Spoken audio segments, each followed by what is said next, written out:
South, the series, is an audiobook production.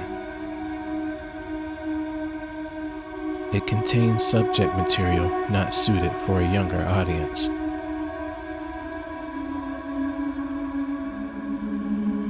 Listener discretion is advised.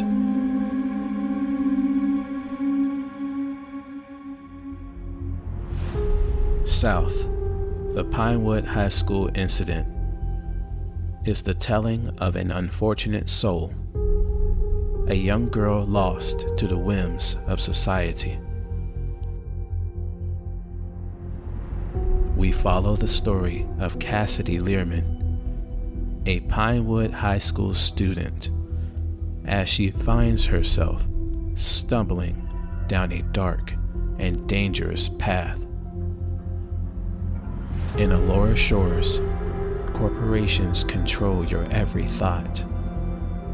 It is a place where governments decide where you live and who you talk to, where the best parts of humanity are stripped away, turning the innocent into the monsters we fear the most.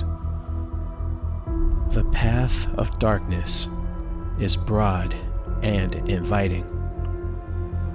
A banquet of thieves ready to take all you have.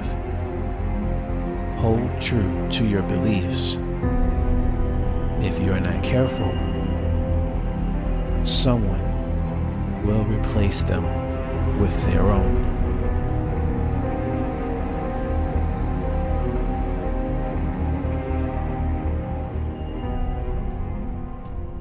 In the previous chapter, Cassidy takes the time to reflect on her dealings with Jerry, a woman who seems to know more about what's happening than she does. While wandering through her home, she comes across Martha, who ends up talking with her about the long history she has with her mother.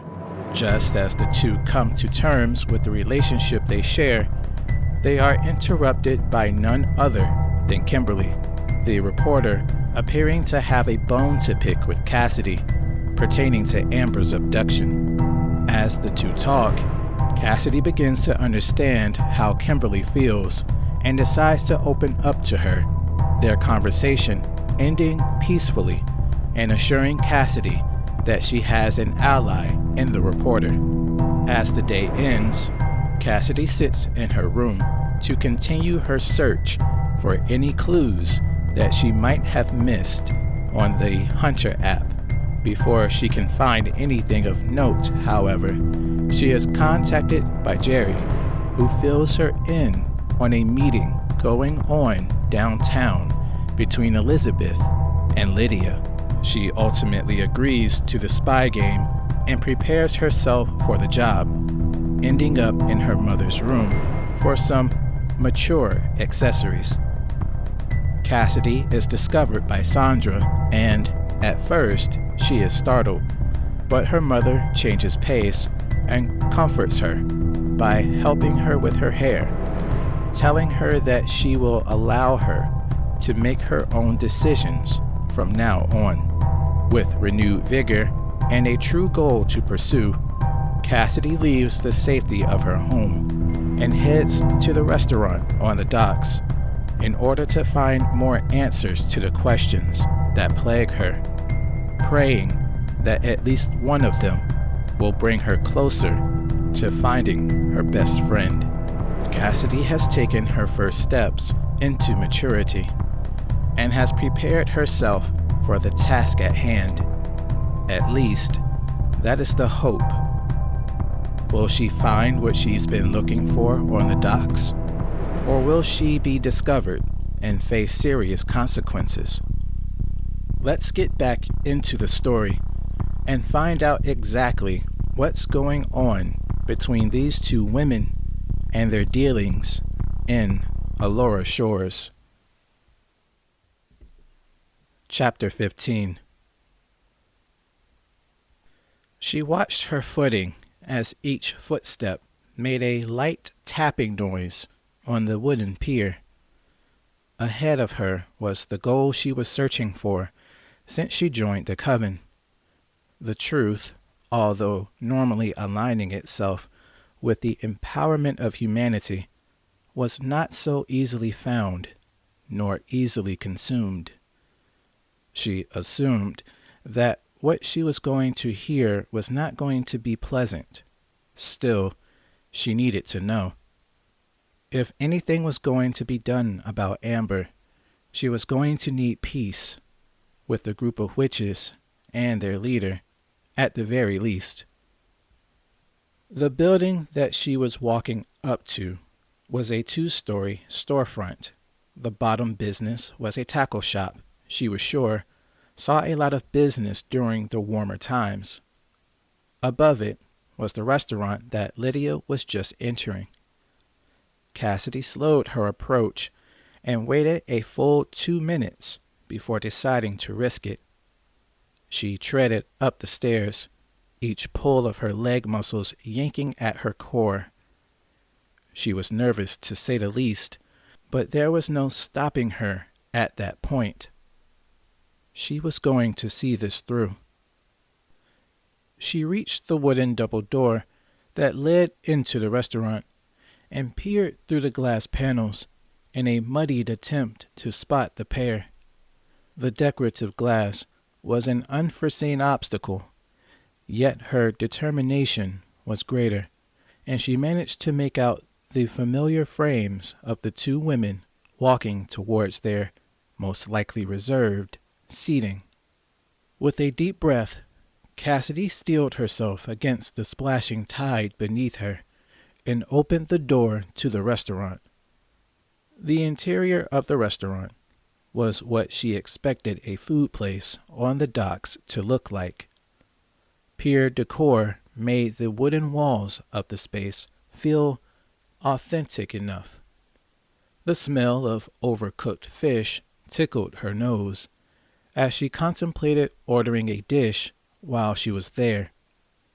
Before long, she was being greeted by a waitress that didn't seem to be too much older than she was. The girl had a simple face, one you wouldn't pay much attention to after the chaos of a daily routine, but she made up for her lack of appearance with a rehearsed glee. "Welcome." The girl showed teeth after giving a slight nod to the menu she expected to be taken from her. "It's just you tonight?" "Yes." Cassidy didn't know if her tone was right. "Would you like to sit at a table or the bar?" Cassidy looked around to see if she could spot where her targets disappeared to, and, after an awkward moment of gazing, decided to be as equally forward with the young waitress. "There were 2 women that came in. One had beautiful long black hair. Did you know where they were seated?" "Oh, are you dining with them?" Cassidy held her composure as a jolt shot through her. "No." She allowed a sigh to escape to calm herself down. "I just know them from work. Would you mind if I was seated near them?" To Cassidy's surprise, there were no further questions given. She was led through the narrow pathways of the dining floor to the bar, where she could see Lydia with her back to the entrance. She was sipping on a drink that Cassidy assumed was a cocktail. She didn't know alcoholic drinks at all, and talking to Elizabeth, the other woman not looking too enthused with their nightly meeting. She paused in their approach to where the 2 women were and waited for the waitress to notice, the effort only being made to keep them from noticing her. When the young girl intuited that she was no longer being followed, she stopped just in time for Cassidy to make her observation. "I see them," Cassidy said with her eyes focused towards the bar. Is it okay if I sit at the table over by the window? She pointed to a window against the wall that overlooked the water, a view that she was sure would look much better during the day. The waitress agreed and walked her over to the table, helping her get situated before making sure to bring up the house specials for that night. A full pound of snow crab legs and side of her choice for $25. She was also shown a crab dip that was served with homemade chips and nearly agreed to it, but stopped herself when she heard Elizabeth mention something about the school. She placed the menu back in the girl's hands and addressed her as mature as she could muster. I'll take some water. Cassidy wondered if she was looking suspicious yet. With a nod, the girl disappeared and left Cassidy to figure out her plans for extracting information, her targets looking unaware that they were being stalked that night. Without further delay, Cassidy searched through her phone for her recording app and started a test. When she was satisfied of the recording's length, she stopped it to listen to the audio, being especially careful as to not let it play too loudly. She could barely hear anything and was going to have to get closer, the idea bringing her mind closer to thoughts of self-preservation. With a shake of her head, however, she dismissed the idea of abandoning her mission and glanced back to the well-lit bar. She could hear her pulse in her ears as she racked her brain for a solution to her problem. Waiting a few more moments, she watched the two women in the throes of their lowered conversation, each moment feeling as though precious information was being lost. Before she was allowed to become paralyzed by her analysis, the waitress arrived with her water and a few more recommendations. Cassidy ignored them and refocused her attention on the task at hand, her window of opportunity presenting itself clear enough. I think that I'm going to sit at the bar now. Cassidy made a motion to get up from her seat. Yeah, sure. The girl made sure to give her the room to do so. We have some great drinks available, but we're running low on wine. That's fine, thanks. Cassidy felt she handled herself well with the girl. With her recording restarted, Cassidy made her way to the bar, being sure not to catch either of the two women's attention. She didn't need to try hard, however, as they were beginning to get into a heated discussion about a student. When Cassidy sat down, about 3 stools from them, she pretended to look through her phone as Lydia spoke the student's name. She tensed up, but managed to remember why she was there, the passing memories suppressed by her desire to learn about the relationship between the two leaders. Jessica was one of my best girls. Lydia had finished her cocktail. I did what I did, not because I wanted to spite you or the company, but because I needed her to understand. What? That you're the one in charge? Elizabeth folded her arms as she scoffed. Please, you came all this way with your coven so that you could let your ego get the best of you. Do you even know why I'm upset? That little stunt your idiot daughters played at the rally downtown nearly cost us our connections with the Slayton municipality. Lydia kept her gaze on Elizabeth, Cassidy praying that neither of them took the effort to search their surroundings. If it were up to me, I'd dismantle this project of yours, but that's not what he wants. Elizabeth sighed before leveling with her. You're playing this too aggressively, Lydia. We've been doing well with keeping out of the news, but that last report was too close. Figure out what you need to do to get back control of your coven, or I'll do it for you." Elizabeth shifted her focus away from Lydia to her phone and began to check something. Lydia, as if she were a child being scolded for misbehaving, looked as though she was pouting by folding her arms. The silence between them was enough for Cassidy to assume that their conversation was over. But before she prepared to stop the recording, Lydia decided to defend herself. "All you know how to do is throw out ultimatums." Cassidy could hear the scorn in Lydia's voice. "I'm acutely aware that the riot was an unfortunate outcome of the rally, but we accomplished what we were after, did we not? Oh, you should have seen her. The way she was working with it." "That's my point, Lydia." It seemed as though Elizabeth was growing annoyed. "She brought on too much attention. You managed to help shift it away with that little horse stunt of yours, but that was still a stretch, and you used her to do it. If I didn't step in, you probably would have allowed her to kill a student next. Oh, wait, you almost did." Although she was controlling herself well enough, Cassidy couldn't help but suck in a bit of air at the confession. It was what she was afraid of the entire time, that she wasn't in control of anything.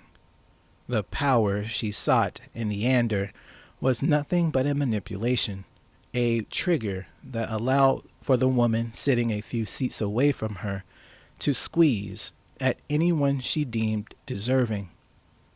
She was a tool to be used on a whim. Lydia was never her mother, only another abuser. She wanted to squirm in her seat, but the idea seemed to be too risky, her body allowing for a slight shift in posture as a consolation. It looked as though Lydia had wanted to say something, her hand nervously passing through her hair in an almost childlike manner. Cassidy was sure that the complexity of the issues Elizabeth was bringing up were a bit much than the usual confrontations she was used to. Whenever she would defend her stances with the girls of the coven, she carried herself with a dominating stature that helped to quell dissent. Cassidy looked from the corner of her eye at the squirming woman and felt like giving a chuckle at the irony, her rising confidence being quickly suppressed by an incoming call. She had forgotten to put the ringer on silent, the sound of a cat jingle piercing the atmosphere of the bar and causing a few patrons to look up from their drinks. Although she wasn't looking directly at them, Cassidy could tell that they noticed. She maintained her cool, picking up the phone and pretending to not care, her chest hurting from keeping her heart in place. It must not have been that noticeable because, as she ignored Jerry by ending the call and placing the phone back on the bar, she heard them begin to talk again. "I'm going to say this, Lydia." Elizabeth decided to acknowledge her underling. "I'll be moving on from Pinewood soon. We have other projects in the works.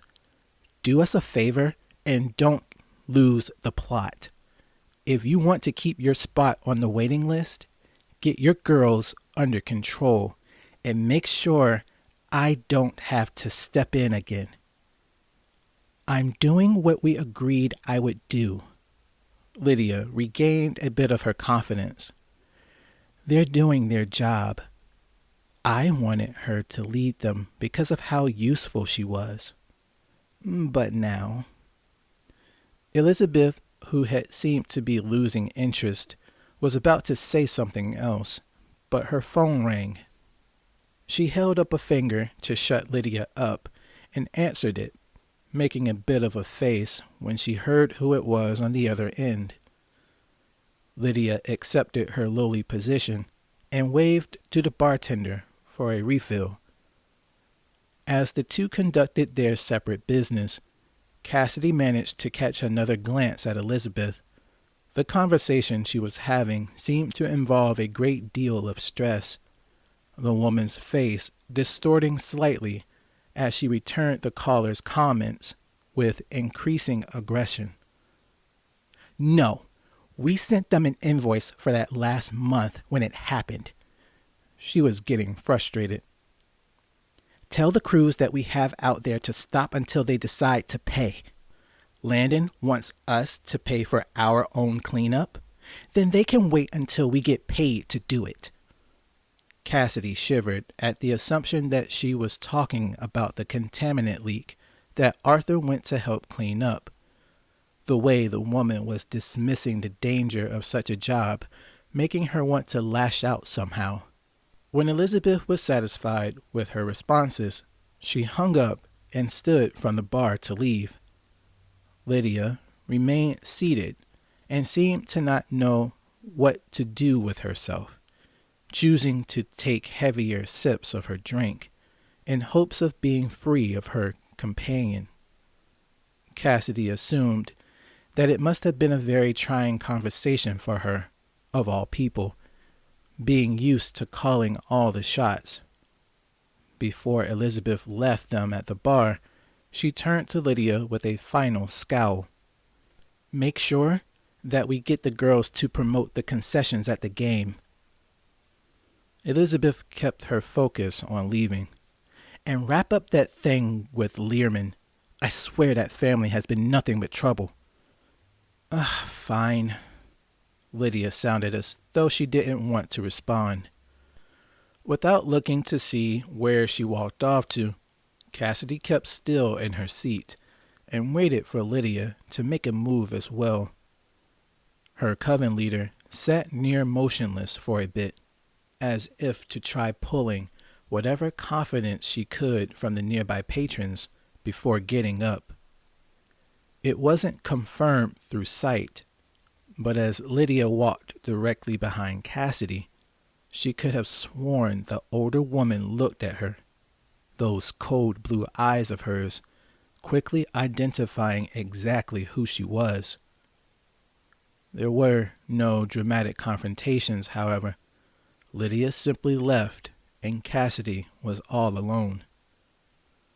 She waited another 10 minutes before feeling comfortable enough to leave. The constant turning down of drinks from the bartender and a strange male patron all but confirmed that her time at the restaurant on the docks was over. She made her way from her seat to the entrance and out the door without incident. The night air was a welcome sensation, the free will of the wind inspiring her to be free from the stress she was subjected to. When she was safely away from the building, she gave Jerry a call and talked while pacing away from the docks, her chilled body reacting to the cold by drawing her arms in for an embrace. "So, did you manage to find something out?" Jerry was talking in a lowered tone. "Yeah, no thanks to you." Cassidy wanted to be angrier, but she decided to let the minor offense go. "It was mostly stuff that we already knew, but there was something else. Something about me and what they were using me for." "Don't let it confuse you, girl." As the woman on the other end of the call was speaking, Cassidy could hear something like a door slam shut. "We need information, and you got it. Bring it to me, and we'll work on what to do next, okay?" She thought a moment and decided to challenge her benefactor briefly. What good was it for her to continue blindly obeying someone that she didn't know? She figured that it was that specific point which was the reason she was in her situation to begin with. The constant back and forth of commands from one group to another had her head spinning. There was something that she wanted to hold on to, at least for the time being, her relationship with the other witches. She thought on how they had comforted her during her time of stress after attacking Amber and decided to bring them into her plan. They need to know what's up. Cassidy forced her point. They've been riding along this path with me the entire time, and maybe they can help. I'm gonna stop you there, baby. Jerry stopped messing with whatever it was she had her hands on. After hearing everything tonight, do you still think you have friends? You don't know how deep this goes, Cassidy. You don't have a reason to trust me, but let me make this clear. Stay away from those girls. Cassidy didn't give Jerry an answer. Something in her was still battling with the fact that Lydia was such a good manipulator. She ended the call and made her way to shore to wait for her ride, funded again by her new partner. The ride came and pulled off, with her in the back seat, as usual, the lights of downtown Pinewood extending their farewell until her return. She re-entered Pinewood and was greeted by the pine trees that she was more familiar with, the still giants nodding to her slightly as the wind that followed her home whispered its nightly biddings. None of it felt comforting, however, not even as she arrived back home and entered the house. She felt like an idiot for believing in the coven's lies. There was no power to be had there. No demon was going to give her what she wanted. For the first time since all of her trouble began, however, she felt as though she was getting somewhere. But where? She still needed to find Amber, but thanks to what she was given by Elizabeth and Lydia, she could at least do something about the coven. After that, she could maybe get some of the witches to help find where Amber was taken. She had power now, and she was ready to use it.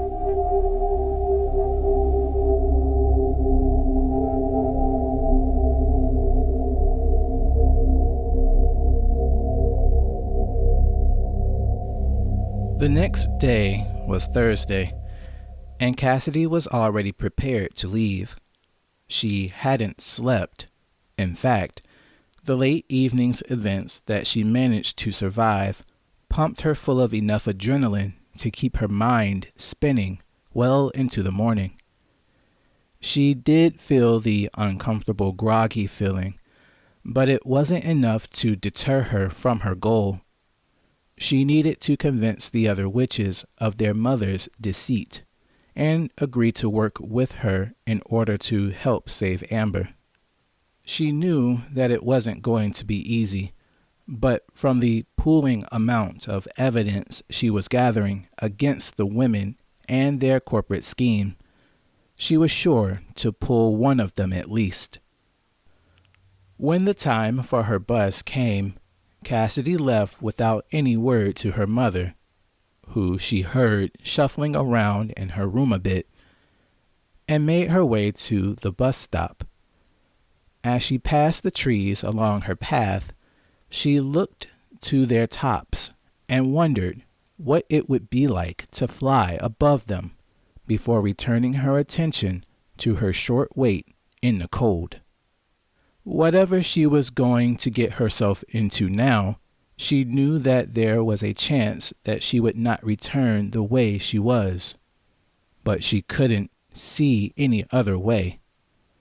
It was scary to think that the amount of change that had already occurred in her life was a falsification, a well-constructed lie that she was just waking up to.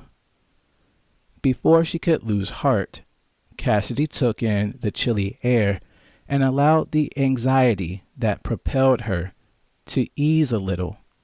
She was going to need all of her nerve for what she was about to go through.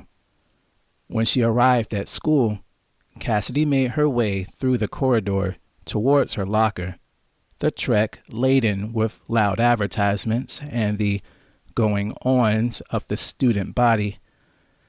They were so wrapped up in their daily routines, none of them knowing that they were being used for some nefarious plot.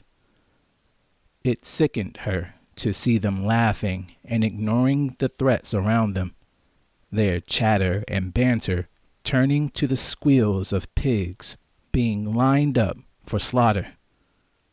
Before she knew it, she was standing in front of her locker, the malice that gripped her taking its time to pass as she retrieved her books. As she prepared to walk away, she decided to breathe, lest she do something drastic. "They're not awake," she mouthed as she placed her head on the locker. "Amber, they're not like you. They don't understand what's at stake. Once I find you, we'll tell them. We'll let the whole city know. Wait for me, sis." School was different for her now that everything had happened. She was weary of talking with anyone other than the coven members at that point. Even then, she felt as though she needed to be careful. Jerry didn't help with that feeling, and she found herself wondering if anyone was left that she could confide in. None of her supposed sisters had called her recently, almost as if they were waiting for her to come beg for forgiveness or something the like. To her, however, it didn't matter how they felt about her, only that they decide to help her. She made her way towards the senior hall, where Mrs. Gale's class was, and paused when she reached the door, the other students piling into the room like the good little drones that they were supposed to be. She didn't go in. Instead, she walked back towards the main hall with her intentions aimed at the cafeteria. From there, she walked towards the band hall and hid there while she worked on what she was going to say to the girls. It was close to the end of the first period when she sent out a mass text to the remaining coven members. It didn't take much longer after doing so that she was sent replies from all of them except Gabriella. Tara decided to send a punch emoji as a means to insinuate that it was Cassidy's fault that they weren't in communication. And Penelope, along with Heather, simply agreed to the meeting.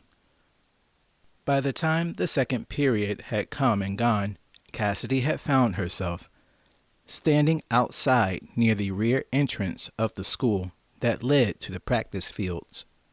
She didn't need to wait long as, just when the bell for lunch had buzzed throughout the school, she saw Tara and Gabriella emerge from the glass doors.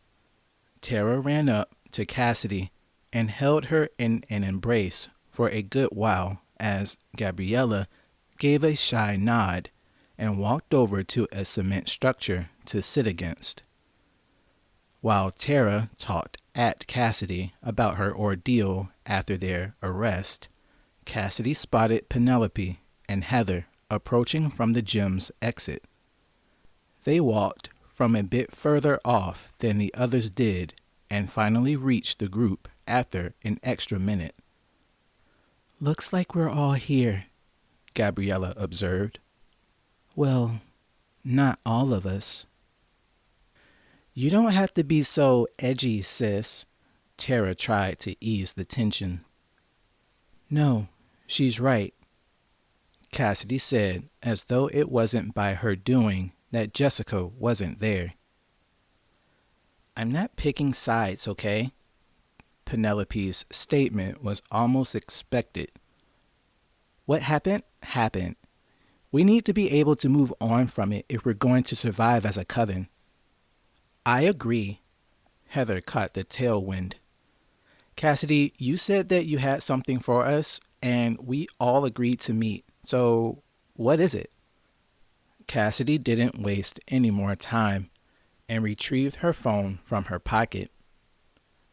She had the file already on the home screen, and without delay, she played the file on speaker so that they all could hear it. Their faces going from initial shock to outright horror as they listened to Lydia and Elizabeth talk about their dealings. When the recording had run its course, Cassidy put the phone back into her pocket and waited for one of them to decide to speak. It took her a while to do so, but Heather finally chimed in after looking at the other stunned witches. How? It seemed as though she needed to sit down. How did you? I went, last night, to where they were meeting. Cassidy allowed her confidence to show. I know that you all thought that this was the way to our power, but we've been tricked. You've heard it yourselves. Are you going to allow Lydia to continue ruining our lives? Or are we going to work together to stop her? You knew about this, didn't you? Tara shifted her attention directly to Gabriella. That's why you weren't shocked at the ritual at the barn. I should have known. What else is she hiding, huh? Gabriella didn't say anything. Instead, she maintained her posture against the stone structure and folded her arms. Tara took that as an act of aggression and marched over to her, being stopped by Penelope just shy of her. Heather broke her focus on Cassidy and did her best to help Penelope hold their sisters back from fighting, but Tara was giving her pursuit all she had. As the girls began their cascade into disarray, they were reined back by Cassidy, who simply walked into the fray and shouted at them. This isn't getting us anywhere. The girls calmed themselves almost instantly. Gabby, did you know? No. She wasn't looking at them. Are all of you okay with what's going on? The girls looked to each other before answering. Heather shook her head when Penelope did. Tara said, No, before spitting on the ground. Gabriella didn't respond, choosing instead to eye Cassidy before pushing off the stone and walking up to her. She stared Cassidy down before deigning to give a response. The other girls sure that she was going to be a problem. Cassidy knew that Gabriella was living with Lydia, a point that was sure to be a problem if she stirred the women's ire, but she was sure that she could be there for her if that was the case. She would allow all of them to crowd into her tiny room if she needed to, anything to get them to help her with dismantling the lies. When Jess was here, everything worked just fine. She made sure to look at the others before continuing. We managed to keep ourselves together well enough, even though the others came and went. Sure, Lydia probably sold them off, but what does that mean for us? Tara, since you're so eager to abandon the one woman that stood up for you when your parents were treating you wrong, Are you prepared to go behind her back because she did something you didn't like? Tara looked as though she wanted to object, but the words didn't come. Penny, she moved on. What about you? Drugs were your lifeline until she came and helped you get free. You want to abandon her now? At the whims of yet another newcomer? Penelope's frustration shone well in the afternoon sunlight. Don't get me started, pureblood. Heather was eyeing Gabriella as though they were having a different duel. You think that I would give up everything I fought for because Lydia said some mean words? Grow up. Cassidy, you're new to our family, and I can excuse your ignorance. But don't you dare try to tear us apart. You made your choice to stand with us, and that's final. Regardless of what our mother does, we need to be there for her. If it's running an experiment on the kids in school, then so be it. They're screwed no matter what we do. I'd rather be on the side that's in power than the one that's being controlled. All of them were silenced as they watched Gabriella walk past Cassidy and re-enter the school. After another moment of licking their wounds, Heather looked at Cassidy with a concerning look before attempting to speak. She was stopped by Penelope, who decided to walk up to Cassidy and hold her at arm's length. The two stared intently at each other before Penelope began to speak. I can't sit by and let other people be hurt by our actions. She lowered her arms when Cassidy gave a slight grin. I'm with you, Cass. Same, Tara said from further off, her attention set on approaching them. Whatever is going on, we have to make sure that we're not the cause. Maybe Jess will come back if we do. When Tara was standing with Penelope and Cassidy, they looked at Heather, who seemed to still be pondering which action to take. Cassidy figured that it wasn't an easy choice to make, going against everything they've come to accept as truth in order to change for the better. But it was a truth Cassidy felt they needed to accept. Only then would their coven return to a place where girls could grow in their power and become more than they are. A true sisterhood. Okay, Heather put their minds at ease. I'm in. But we'll have to be quick with how we work. Unfortunately, Gabby's going to tell Lydia about our choice to defy her. Cass, this is your doing, so you're in charge now. What do you want to do? Cassidy looked at the girls around her and wanted to do more than let out a cheesy smile. She was finally given what she wanted, control over the outcome. They stayed outside the school for the better part of the next class period, Cassidy sharing with them everything she was told about the school's program by Amber, and doing her best to avoid bringing up Jerry.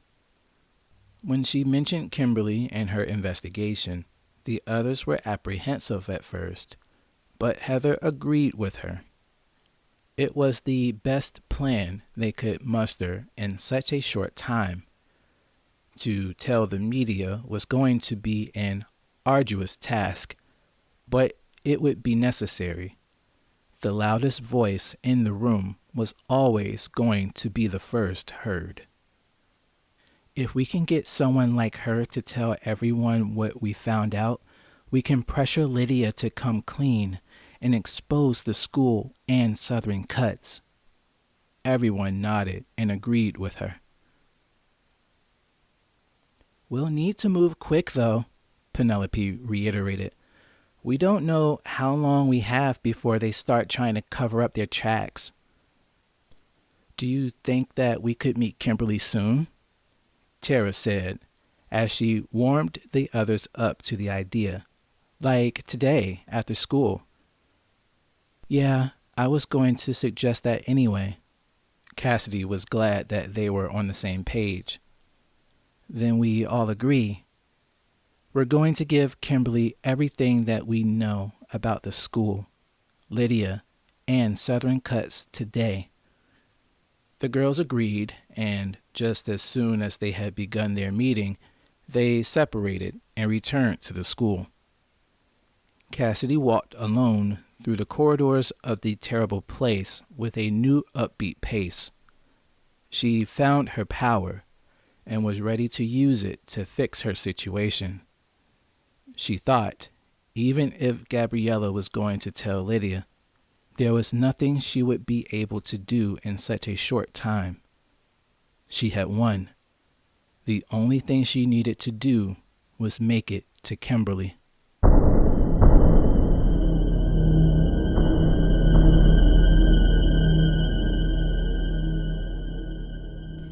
The end of school came faster than she realized, most likely thanks to her mind being focused on the next steps of her plan.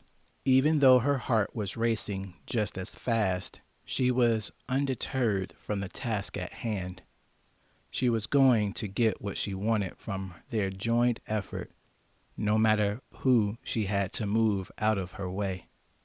They had agreed to meet in the student parking lot a few minutes after the bell rang. Heather had managed to find them a ride, despite it being such a short notice. When she approached the area, she saw them standing with none other than James. The effect of this sending her already pacing heart into double time. Hey, Cass. He didn't seem too enthused to see her. Can we... She was stopped by Heather. Go ahead, James, she commanded. Tell her how you really feel. We'll wait. James, as if he were Heather's pet, took Cassidy by the hand and led her a short distance away from the other girls. As they walked, Cassidy wondered back to everything she had said to him previously and tried to prepare something in her mind that would ease the tension. But she didn't get the chance to. Once they had stopped walking, he surprised her yet again by holding her face and leaning in to kiss her. In a normal setting, Cassidy would have allowed the act to go uninterrupted, but she couldn't shake the feeling that something was off about him. It was how jarring he had seemed to be in his movements, compared to her previous dealings with him, that made the advance seem uninspired at the least. Hold on, James. She stopped him just before their lips touched. We have to talk about my mom. James' attention didn't seem to be in the right place. She did this to me. What?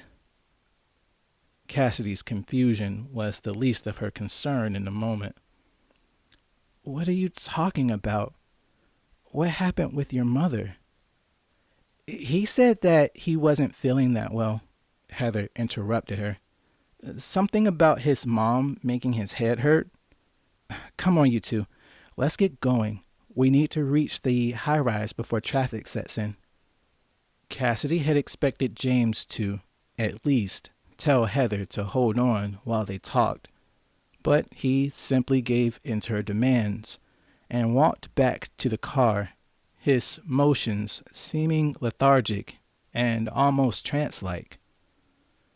Cassidy wanted to question the occurrence and assumed that she would have the ability to once they were on the road, so she followed suit and met the others at his car.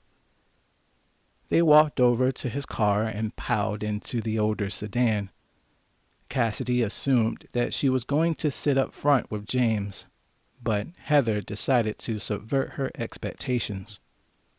"I think you two need a little break." She blocked Cassidy's attempt at entering the car just as the other girls piled into the back seat. "Besides, we need to make sure you've got your head on right. Penny, did you bring the coin?" "I sure did." Penelope met Heather midway. "What does that mean?" Cassidy was honestly confused.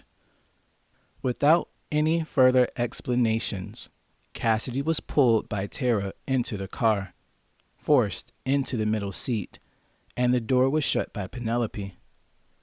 The car taking off not too much long after. It didn't take them long to reach the main road, as Cassidy watched the school fade from view behind them. When they turned the corner that led to the interstate, Cassidy told them where they were going, and they listened intently, the whole affair being treated with much more severity than she thought they were going to give. When she finished, Heather finally decided to let her know why she was in the back seat. "Penny's going to hypnotize you," Heather said bluntly. "It's going to help keep your mind clear and free up any other blocks on your spirit. Remember the other night? I thought about what you said, and you're right. We've been playing the rules too loose. Relax, okay? Let Penelope do this, and we'll wake you up when we get there. Deal?" Cassidy looked around the car and hesitated a bit. She thought about what Jerry said and wondered if she could trust them with her life. She thought to what they endured together over the previous months and decided that Heather was right. She was too stressed about all the things going on, and even during the seance in the locker room, she was holding on to all the stress and depression she desperately wanted to be free of. Before she could verbalize her agreement, Penelope used her hand to guide her head towards her lap. When she was comfortable with her legs on Tara's, she looked up and saw the coin that Heather mentioned. "Cass, do you remember the first time you were hypnotized? The chant that helped you to release your bindings in the first meeting?" "Yes." "Look at the coin and tell me what you see." Cassidy took a deep breath and focused on the coin, a strange gold thing with a string looped through a hole in the middle and dangling from Penelope's fingers, her lilac-scented clothes making her feel at ease despite the shifting motion of the car. They were en ramp to the interstate when Cassidy began to tell the car's inhabitants what was on her mind. She paced her speech with the swaying of the coin, the pendulum making her feel increasingly tired with each pass across her face. She was saying something, but she didn't get the chance to understand much, as when she was talking about how her mother forgave her, she felt a prick in her arm and was unconscious before she could fight back. Everything had gone black for her. The sounds of the car turned into light vibrations as she surfed through the darkness of her mind. It was a familiar feeling, something she had experienced not too long ago. It hit her a split second after her body twisted into itself for the 7th time. The chalice she drank from during the ritual that night in the locker rooms. She could do nothing but allow the drug to run its course in her, her mind unable to remain focused on any solid thought until, as if someone were trying to force her awake by hitting her, she felt a blow strike her across her head. But there was no pain, at least initially. "To bury her?" Her consciousness was fading in and out. That take too much time. I told you that I don't want to touch her. This voice sounded familiar. How long does it last? It was Penelope. She didn't say, but it should be for at least another hour. Heather didn't help with how cold she felt. He won't remember anything, so don't worry. Cassidy couldn't move how she wanted. Everything felt fuzzy. Her hands felt like they were behind her, but she couldn't move them. Her wrists were bound. As soon as she noticed that, she felt the pain in her head, an excruciating throbbing that proved that she was in trouble. When her vision focused enough, she saw that it was night, and she was lying in front of the car she was just in. They must have noticed that she was coming to, and when she looked at the blood coming from her head, she saw all four of them approaching her. Please. Cassidy couldn't speak the way she wanted. Sorry, Cass. Heather walked closer to her than the others and knelt to meet her on the ground. We didn't want it to get to this point, but you became too much of a problem. Penny shot you up with one of her specialties and had James take a swing at you. We thought that would be enough. Guess not. Elizabeth. Cassidy struggled against the ground as she searched for a target. What did she offer you? That's your problem, Cass. Heather called to James, who walked over to her in the same lethargic way he did earlier and stood beside her with a metal pipe in his hand. You're always looking for someone to blame for your problems. You dug too deep and pissed off the wrong people. More people than our little group. Gabby was partially right. We don't have any reason to abandon what we've become because of you and your issues. But Lydia had taken us in a direction we shouldn't be going as well. I propose a change in leadership. Heather, wait. Penelope tried. We don't have to go this far. Maybe we can just kick her out the coven and... It doesn't work that way, Penny. Tara broke her silence. Don't forget, she's been controlled by Lydia the entire time she's been a member of the coven. She's the reason we've been getting the wrong attention lately. And besides, Heather's right. There's more to be had by getting rid of her now and dealing with Lydia on our own. What if we could change the little deal that woman has with Lydia to make it benefit us? Think of all the little ounces you could score. The girls continued with their back and forth for a while as Cassidy allowed her mind to work. She was twisting her wrists back and forth in a vain attempt to free them, her legs coming back online as the movement helped the adrenaline reach them. She was prepared to leap up, but James, who looked as though he was trapped in his mind, kept his focus directly on her, his nose bleeding as he stared blankly at her. It was as she had feared since they talked earlier. He was being controlled by the witches. She didn't allow the moment of descent to go to waste any longer, and as Heather stood to converse with the other girls, she got to her knees and made a quick dash from the scene. As she sprinted with whatever energy was left in her, she could hear them shouting to each other and James, who she assumed was in quick pursuit after her. To her benefit, it was dark enough for her to disappear into a wood line, which she made her eyes dart around to find. They were on a dirt road, which she assumed was a way off from any main road, and didn't expect anyone to hear her pleas for help, so she didn't bother. "There," she said to herself as she spotted the line of trees a few hundred yards away. "Mother!" James shouted as his heavy footfall helped push Cassidy's determination. Cassidy focused everything she had into her sprint, the sound of the witch's thrall charging behind her.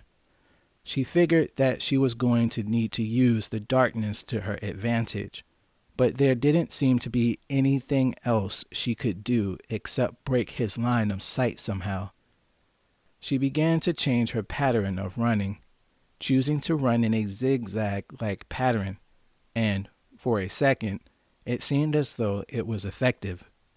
There was a sort of hollow sound that spun up from behind her, and, as suddenly as she had sprinted away, Cassidy saw a flash of white, which brought with it another sharp pain to the back of her skull.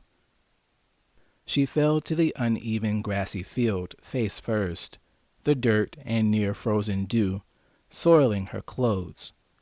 She struggled against the night with her legs, but she couldn't get enough traction to stand on her own. James slowed his pursuit and walked up to the struggling girl, each step causing Cassidy's heart to race faster and faster. She was still crawling towards the woodline as he watched her, a sudden realization of what was about to happen making Cassidy want to do something, anything, but there was nothing that could be done.